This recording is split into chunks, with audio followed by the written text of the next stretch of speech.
I spent the last 5 years making games and animations on Scratch.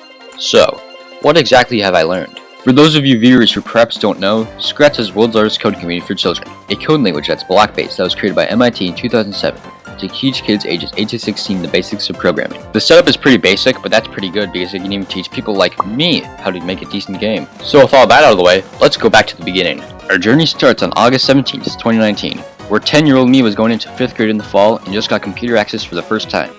I remember my cousin had been begging me to make a Scratch account for the last 3 years, so that was the first thing I did. That night, I decided to make my very first ever project. It took me about 30 minutes, then I finally finished, and I have definitely come a long way from that point. Not very long after, my cousin helped me make my first decent game. The word decent is pushing it, as today this is hot trash, but I felt pretty proud of it then, as I have not made something like this. This got me hooked and I continued to make games similar to this. Eventually, I learned how to add my own twist to games I've already created. Like for example, in this game, I decided to make it so that you can fly, which you just move to a random spot and then you basically die. Alright, so moving on, I can't show every single game that I've ever made because otherwise this video would last forever. So I'm just going to talk about important ones. So this is probably the first game that I made that isn't really platformer related, which it's just like a Flappy Bird clone basically. Decided to dabble into making a few projects involving everyone's favorite plumber Mario, and just making a few platformers about him, and I'm serious when I say this, please do not actually try to play these, alright? I've made a handful of animations, which these are very questionable, and also they are very bad, as when I made these when I was 11. Here, take a listen to this, I'm very sorry guys. It's the quirky movie. So, with all the bad stuff out of the way, I finally made a decent game that did decently well that would become the start of what it would be known for. Super Mario Z.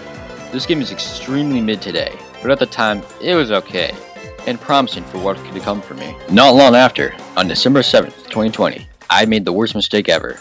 I released Super Mario Z 2. Everyone makes mistakes in bad projects, and making bad games can help you develop your skills, and then you can take your mistakes and move on from them. I'm not going to individually talk about every single game, as that would take a while, but each game, I try to improve it from the last in some way, and sometimes that doesn't happen, and that's okay. You need to know why it wasn't better than your last project and try to make it better the next time. But then that brings in another thing. Not every game you make needs to be better than the one before. If there are similar games, then always make it better.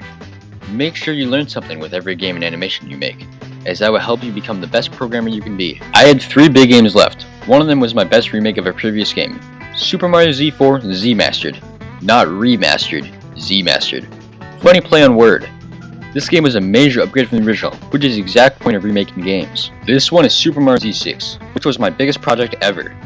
It was the final game of the Super Mario Z franchise, with 6 big levels, a subworld level, a hidden level, and a final 100% level, and a seasonal level for some reason.